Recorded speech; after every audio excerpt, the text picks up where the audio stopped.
Hello, and welcome to Wellness Wednesday with 3W.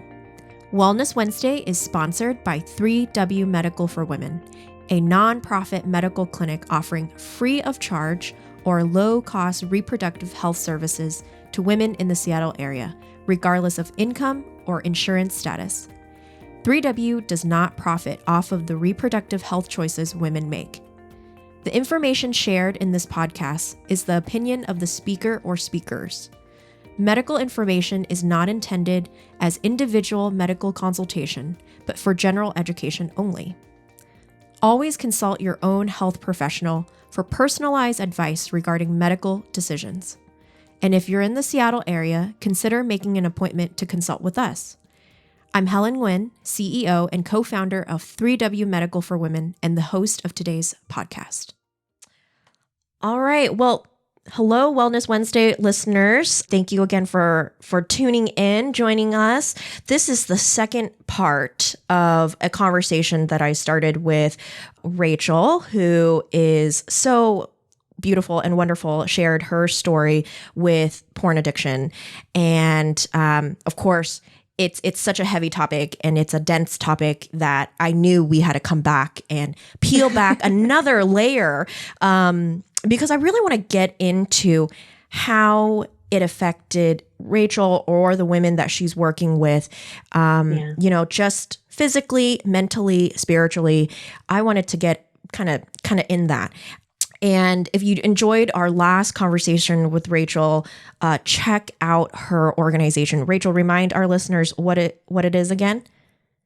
So my organization is called Magdala, and I walk with women as they try to recover from addictions to pornography, masturbation, or other unwanted sexual behaviors. And it's a booming organization. Rachel shared with us last time that people are reaching out. Women are reaching out to her all the time.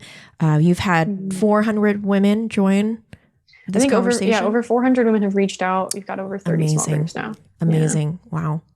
And, we touched on Rachel's story last time and talked a lot about her organization, which I'm so excited to have stumbled upon. And I want to just highlight it as much as possible. But today, let's get into the meat of things, And one of the first questions that I had was when people talk about pornography or masturbation, they say it only affects me. And I feel like that's a very wrong misconception, unfortunately. Right. We see it at 3W all the time with the women that we're so honored to serve. But how would you answer that question, Rachel? Yeah, I think this is a really common thing. And it's one of the primary arguments that I hear that's pro pornography consumption is like, if this is how I want to express myself, if this is how I find satisfaction in my sexuality, who are you to say anything about it? And I think there's too much evidence that it affects your relationships with your friends, with a significant other, with your community, with yourself, that's just not the case. Like it affects more than just you. Pornography destroys marriages. It really does. And I think too many people used it or try to use it as an aid for intimacy in their marriage or in their relationships. And I've seen that just go so south so quick where both partners don't feel loved or paid attention to. It feels like there's another person in the room with them or other people in the room, and I think there's that. I don't think it lends itself to intimacy at all. So I think it creates objectifying mindsets too of other people or objects for my use, for my pleasure, right? And that doesn't end when you close your laptop and aren't looking at a screen anymore. You start doing that to real people in real life, because those people on your screen are real people. Like if that's somebody's brother or sister, that's somebody's daughter, that's somebody's husband, these are real people in this industry. And so it doesn't stop when you log off, it creates a lens through which you see the world, a lens through which you see other people around you. And the mind is such a powerful thing, right? Sometimes if you don't want to see it, if you don't want to connect the dots that those people on the screen or, belongs to someone, you become so desensitized. And our world is constantly telling us that it's a job, they want to engage in it, you know, the folks on the screen. Yeah. And from our observation here at 3W, whenever we serve women that are in that industry, no young woman grows up going, I want to be a porn star one day. Yeah, right? No, you just kind of fall into it. You just kind of, you know, due to so many unfortunate circumstances, it becomes this option that you didn't even know was on the table. And then, you know, for some women, they do it for a short period of time, get on their feet again financially. And then it's like you said last time, it's such a short thing that you do, you don't even think about it. But the effect that you have on the folks that watch that video is lifelong, I feel like. I have a couple women in my organization who are small group leaders who were in the porn industry. And they're lovely. They're so incredible. But and I think there is a lot of shame around sex work, and I don't ever believe in shaming women, especially women who have found themselves in that line of work for whatever reason. But I do think there's something about how our conscience reacts to that line of work. Guilt can tell us we've done something wrong or we're doing something unhealthy for us, and it can help us correct course. Shame tells you I am bad. Shame tells you you are wrong, you are bad, you're ruined. It attacks the person, it attacks the identity, and that's why it's so harmful. But I think there's something about the way that we still react to sex work, that kind of guilt of like, is this truly what's best for you? Is this truly what's best for me? I think that tells us something about how we should be correcting course, you know? But it changes women's mindsets, whether they are an employee in the industry or work in the industry, or if they engage regularly in watching content. It definitely, it just changes. It changes the conception of what your sexuality is for, what other people's sexuality is for. It can't help but rewire, you know? There's a saying in the psych world that the neurons that fire together wire together, right? And so your brain, when it starts reacting to these things and you have this physiological reaction to this content, it can't help but apply like that kind of neuron work in your everyday life, whether or not you're actively engaging in pornography. So there's just physiological evidence of what this does to your brain, which is crazy. Yeah, it changes the chemicals in your brain or I'm the not makeup of your brain. Yeah, I'm not a scientist, but when I was reading about it, I was like, whoa. Yeah, a really good resource is called by Gary Wilson, I believe is his name, rest in peace. But he wrote a book called Your Brain on Porn, I believe. Yes. And just purely secular, neurobiological, science-based work. And just talked about that, like the neurological. I'm not a scientist either, obviously, but you know, the neurological effect of, you know, engaging in frequent porn consumption, what it does to your brain. It's crazy. Yeah. Well, yeah, as I further got into my little research project, which was very fun, not a lot, but because I wanted to be prepared for our talk. But it just because it's become a more prevalent issue. I just typed in women porn and I just got a slew of information hit me. So how it changes your approach towards yourself and others. So what you're saying, it does affect other people in other people's lives. This is not just a individual problem. Absolutely. Yeah. Absolutely. And it affects, I think, the self-perception is something that is important to get into as well, because it affects only me. And it's like, well, how do you want to treat yourself? You know, like how do you want to behave towards yourself? Because I think primarily for women, the portrayal of the female body and the female sexuality in the porn industry is just very skewed. And there's a lot of body standards, fitness standards, makeup standards, hair standards, breast size, like all sorts of different things that go into those images and those videos. And so it can be really, really detrimental as a woman, an ordinary everyday woman who may or may not look like that, watching this and going, this is what the expression of female sexuality is supposed to be. And it can make your sex life performative.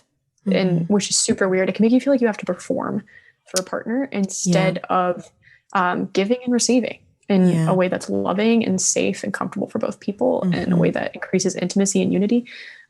Instead, you feel like I must put on an image, I must put on a performance. I can't be encountered in my true self because it's not enough. Yeah. So I have women who come to me with struggling with eating disorders because that's triggered by porn use. I have all sorts of all sorts of things that point to what this does to the female body image, and then to the male body image as well. They're all men in pornography, or most men in pornography are just very physically fit as well, and like a certain type of masculinity is portrayed, and it's very limited, and it can be really damaging. It's so, for the folks out there that are saying, men watch porn, now women watch porn, it's so normalized. For the folks that are saying that, well, there's this whole movement now in the last, I want to say 2-3 years now, of embracing certain body images, embracing, short, tall, whatever.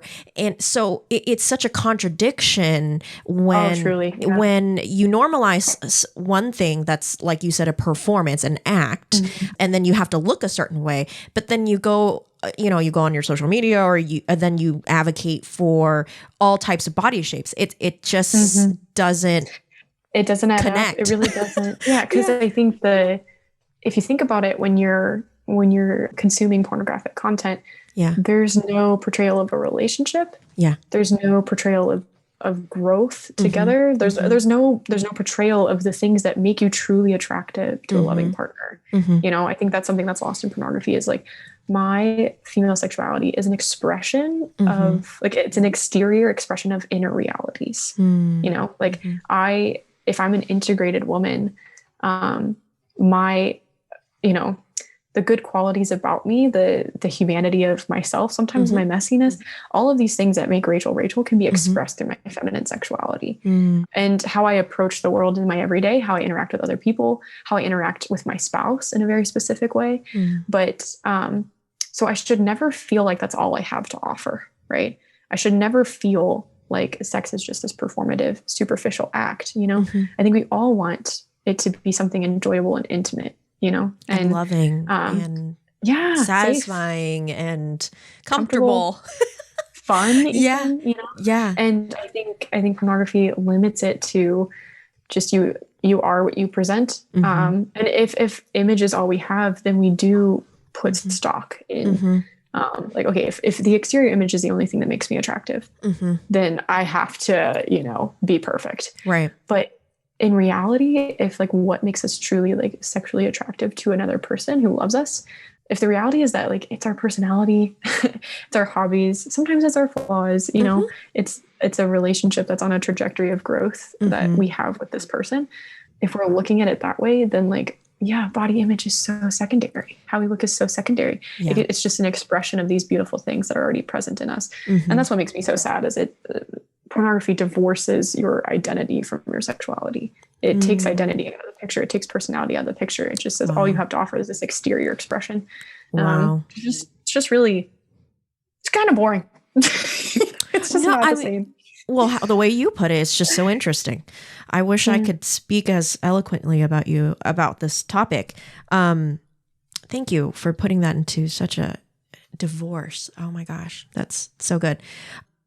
On that same vein about perception of, especially the women that are in these videos or images, how would you respond to someone? Because I feel like there's this whole movement again of normalizing, but also empowering, right? It's empowering to be in sex work. It's empowering for that woman to own the work that she's in. And yet in this research that I was looking at, it perpetuates the belief that women are weaker, less intelligent, submissive, willing to be raped and assaulted, dominated sexually. Doesn't that just continues the cycle? I don't. Does. How do you reconcile that? Like, how do you respond to something like that, Rachel, that another woman would say, she's doing her thing. It's empowering for her. If she chose it, then we should support her. How would you respond to something like that? Yeah, I'm surprised that feminists are not more angry about pornography. I've thought this regularly. Like I try to be like a healthy feminist or have healthy feminist mindsets, but I think there's so much misogyny in pornography. It's like horrifying. Yeah. But so I think women tend towards two extremes in pornography, right? Like you either, yes, you're submissive, dominated, you are receptive of violence, you are a victim. And not only are you receptive of it, you're supposed to enjoy it, which is horrifying. Because if we're dealing with anybody who's experienced assault, anybody who's experienced just an unwanted sexual experience, telling them that they're supposed to enjoy that, like how on earth, like can we reconcile that narrative? It's just really horrifying. So it's like we have that, or our other response is to dominate. And there's no balance in either one of those, that like empowerment. Like I think we have to just ask ourselves as women and be truly honest, like, and kind of examine this question in our hearts and minds. And again, in a non-judgmental way, because I've come to my own conclusions, and you can't, I don't make conclusions for other people, but is empowerment truly in feeling like we dominate all of our sexual partners, and we have this sexual prowess, and we're submissive to all our sexual partners, or we have, multiple partners, and, all of this, and we can do whatever we want, whenever we want. Is that true liberation? Is that true freedom? Or is freedom the ability to do what our hearts desire with the full capacity that we want, right? Is freedom, personally, when I think about sexuality and intimacy, I think freedom is like the ability to lovingly express myself to my spouse in this way. Like for me, that's what that looks like, is if I'm going to express the fullness of my sexuality, it's in a sacred, safe union with my spouse. And it's something that increases intimacy. It's something joyful, it's something good. And I think women just have to examine that within themselves. Like, do they truly want their sex life to be one of submission and fear and just all sorts of twisted portrayals of violence?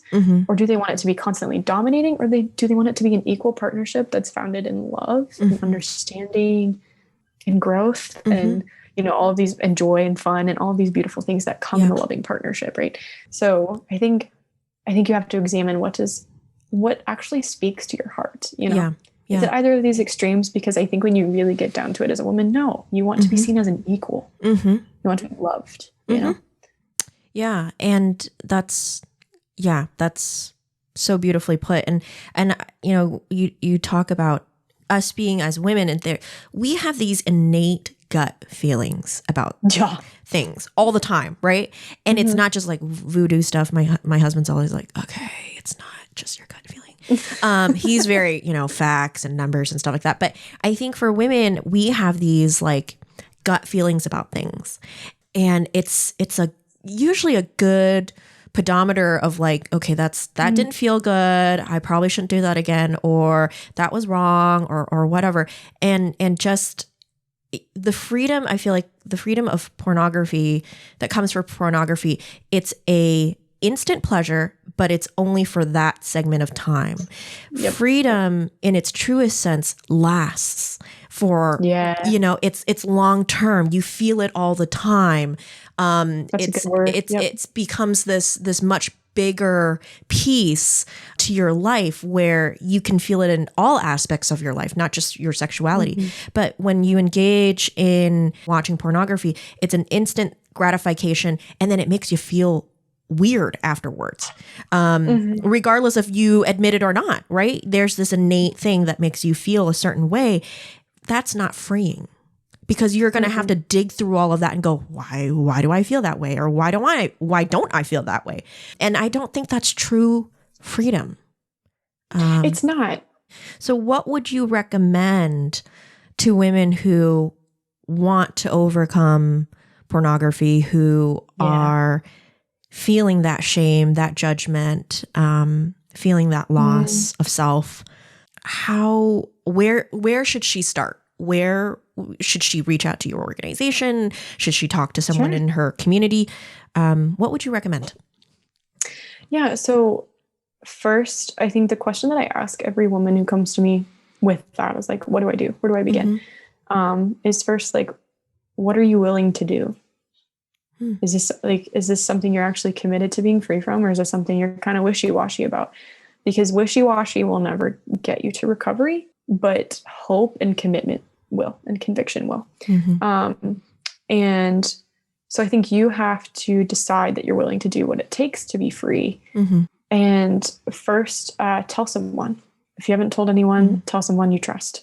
Find accountability. You can definitely reach out to my organization. It's magdalaministries.org. So Magdala is MAGDALA ministries.org. There's another group called She Recovery that does virtual recovery groups as well. And I think I might be mistaken, but they're run by a really awesome woman who I've watched a few videos from, but don't know personally, but she's, incredible. But I think they follow more of a 12-step model. So both She Recovery and then Magdala, I think both have roots in Christianity, or, ours is specifically Catholic, but it's non-clinical. It's a support group, essentially.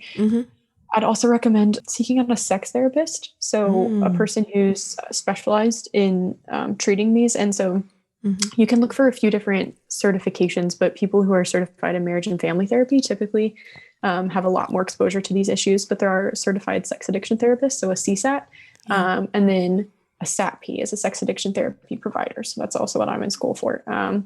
And I think seeking out somebody who's specialized is awesome, but finding accountability and help is key. Trying to do it by yourself is a nightmare. So I can imagine. That's part of why I created Magdala, is because I don't want any woman to journey alone, unless she wants to, unless she chooses to. But I think also the other two things are know your triggers and know them well. Study yourself, be curious about yourself, and don't immediately come at yourself with this judgment of like, why am I doing this? Be curious about your flaws and be curious about the reasons why you're seeking this out. So if you're, desiring pornography, ask yourself why. Be like, what happened today? Did I get enough sleep? Am I upset? Am I bored? Like what's going on that's triggering this? And did I watch a certain movie that triggered that? And just ask yourself those questions and start recording them. I encourage women to write them down. And then last is track your cycle. Holy cow. Oh my gosh, there's so much tie between, we could do a whole episode on this. There's a whole tie between your menstrual cycle and desire for pornography. There's a whole thing. So when you're ovulating, it's gonna be a beast. It really is. And you might be more tempted during that phase, and then during PMS as well. So, and on your period, you might be more tempted, but primarily that ovulation fertile window is going to be really tempting. So there's tons of evidence for that. So start tracking your cycle, be aware, and just kind of when that phase comes, of deeper temptation, and that's not the case for every woman, but that's a high percentage. When that phase comes, just make sure you're surrounded by people you love. Spend more time with friends that week, invest in your relationships, work hard, go to the gym, take care of your body, cook good meals, just make sure you're investing in taking care of yourself during that time. But those are my recommendations. I think just the first is just being honest with somebody, though. And that's what so many women aren't willing to do. But find somebody you trust, say you need help, tell them why, and ask them for accountability. Be like, can I check in with you once a week and tell you how I'm doing? Even if it's just a text, or can you check on me? That can go such a long way. It can really, really go a long way. Yeah. And that just tells you, no person is an island. There's a community there that's willing and ready to help you. If you're a listener and you're struggling with this issue, or know someone that's struggling with this issue, please reach out to folks like Rachel and her organization. And here at 3W, we're a safe space. We're a compassionate, our medical providers are ready and willing to hear you out. Because the issues that you're dealing with physically could connect back to something like this, and the connections, and like you pointed out, Rachel, of your cycle, right? We do this program here called FEM, and I know Oh, good. Well, we'll have to have you come on for a third episode because Lauren, who is certified on our team, is certified in FEM. And wouldn't it be fun to have you kind of talk about the mental health side, and she can talk about the science behind your cycle? Okay, we'll have to schedule you again. Yes. but it's so good that you're doing this work. It's so needed. I'm so thrilled to be able to have resources for our patients who are struggling with this issue. Just talking things with you highlighted some, themes that we're seeing within our patient population. And it's really affirming to know that all is not lost. Oh no, there's so much hope. Never. So much hope. Yeah. And women truly are so capable of relationship and intimacy. I think it's a gift we have. Oh yeah. We're so resilient. We're so resilient. Yeah. So, it's, I have seen, it's such redemptive work. Like and we do virtual groups obviously, but, it's global. Like I have one group that has 10 countries represented. Whoa, in this recovery group. That's awesome. And I love this group. They are such beautiful women and so many beautiful accents too. It's just gorgeous hearing the conversation. But yeah, sometimes like women will just start crying. Yeah. They'll just start crying, just the freedom of being able to speak with other women about it and just watching the compassion that women naturally have for one another. It's just powerful. So if you need help, we have a space for you. Absolutely. We have a space for anybody who needs it. Or if you just want to reach out individually, you can fill out a form on our website and I'd be happy to chat with you individually too. So awesome. Yeah. Well, thank you so much, Rachel, for coming back for a second episode with us. And it sounds like we're going to have you back again for a third, which is fine with me. Just thank you for what you do again. And just again, I just want to encourage listeners out there to reach out to folks like Rachel. You're not alone. There's still hope and we're here for you. So absolutely. Yeah. Thank you. Thank you, Rachel. All right. For more information about 3W, please visit our website at 3wmedical.org. That's the number 3, the letter W, medical.org. From there, you can learn more information about the services we provide, book an appointment, or make a donation if you'd like to support our mission. You can also call our office at 206-588-0311. That's 206-588-0311. If you like this episode, please share it with others and consider subscribing on your favorite podcast platform so you never miss an episode. Thank you so much for listening, and until next time, stay healthy and be well.